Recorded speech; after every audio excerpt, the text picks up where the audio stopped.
when it comes to Style Me for Christmas, this is definitely for people who love the film stars more than anything else that is offered.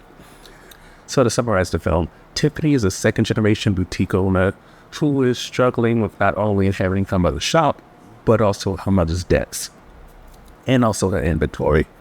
So this has led to her to be behind on rent, barely being able to keep up with her mother's former clients who are very demanding and think that she shouldn't have any type of life of her own, give her these crazy deadlines. And to make matters worse, there's a rent increase coming at the end of the year. Thankfully, Sarah and this musician named Teddy, my bad, his name is spelled T-E-D-E-E, so automatically hooked on phonics.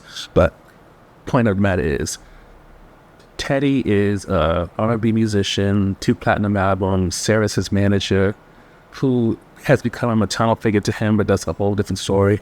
And one of Teddy's issues right now is that he has developed a bit of a womanizer brand/image, and Sarah wants to soften that image, especially because, for whatever reason, even though he's only 2 albums into his career, Teddy decided to make a Christmas album.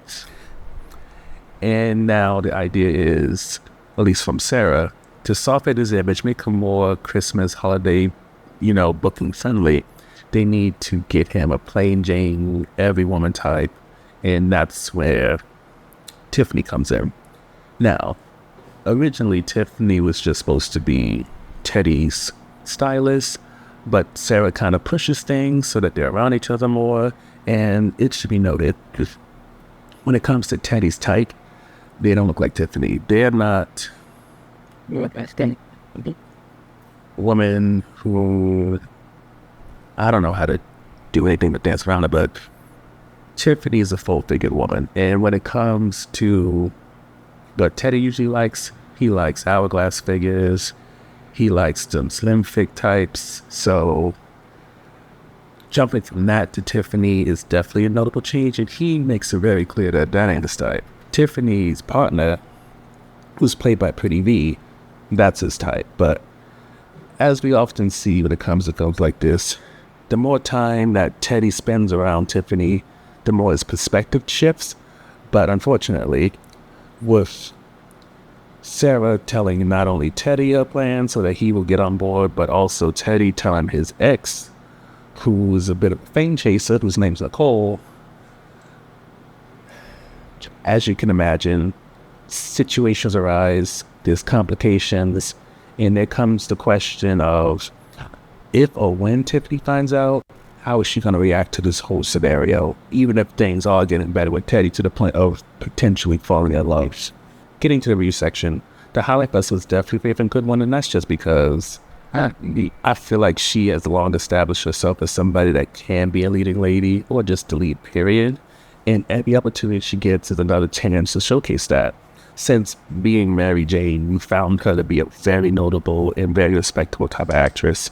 And I would even say, with the single black female franchise that has only continued, and while holiday movies are kind of like for R&B musicians when they go to gospel and kind of disappears, kind of feels like a safe zone for actors. At the same time, there's no denying that she is good in this. She brings something to this, and I can only hope that if this becomes like a yearly thing for her, it keeps the money rolling so that she sticks to being an actress. Which leads to the low point, and that's just the character Nicole. She feels so unnecessary. And the reason I say that is, Nicole's supposed to be the antagonist, but when you consider Sarah's not just pushing Tiffany and Teddy to be together in private, but in public, and this leads to much in the way of social media reaction, society and how they see full-figured women, that could have been the antagonist all up in itself. From the comment section, that could have been everything that could have pushed Tiffany into questioning, why is she with Teddy? Why is she hanging around this man?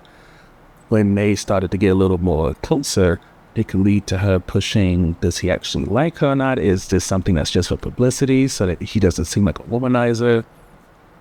Nicole just seemed like an extra thing that could have been cut, because there's so much that just from reading comments, especially as,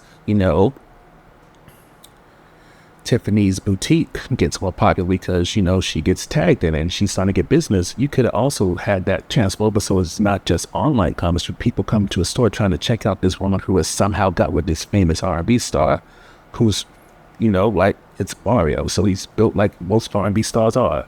Chiseled abs, pecs, looks like he'd go from singing on stage to modeling.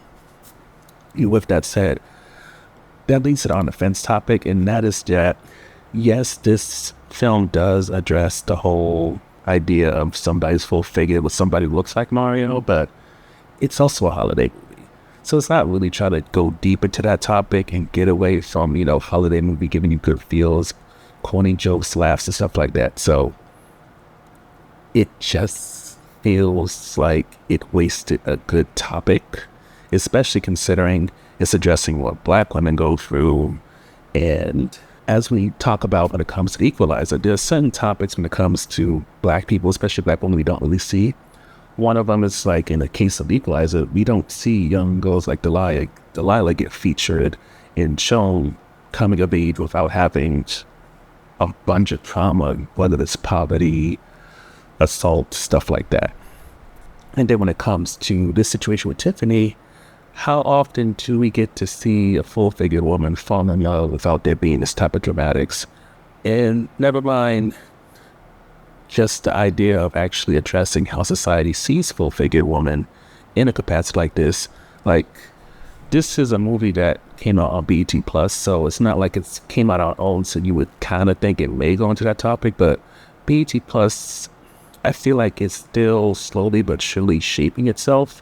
And with the hit of the Miss Pat Show, which has given them Emmy nominations, I do kind of wonder, especially as time goes on, how it will eventually tap into and adapt to more serious subject matters, because it seems like there is some desire to look into that and touch upon them, as we've seen with the Wesley Family Christmas series, and even some of the other movies that they've acquired. But to make a very long story short, because I feel like we're going on a tangent, I appreciate how it touches upon the topic, but I feel like it's a type of topic that deserves some form of seriousness beyond what this movie was planning to give. But overall, while we do feel that certain topics should have been treated with a bit more, for lack of a better term, respect, there's no denying with what Raven Goodwin gives to this movie, and her playing off of Mario makes for a decent combination, even if it is tainted by the fact that it was all a setup, mainly for Mario, who's named Teddy in this film, for his benefit rather than really being for Tiffany's benefit, even with her struggle with her shop.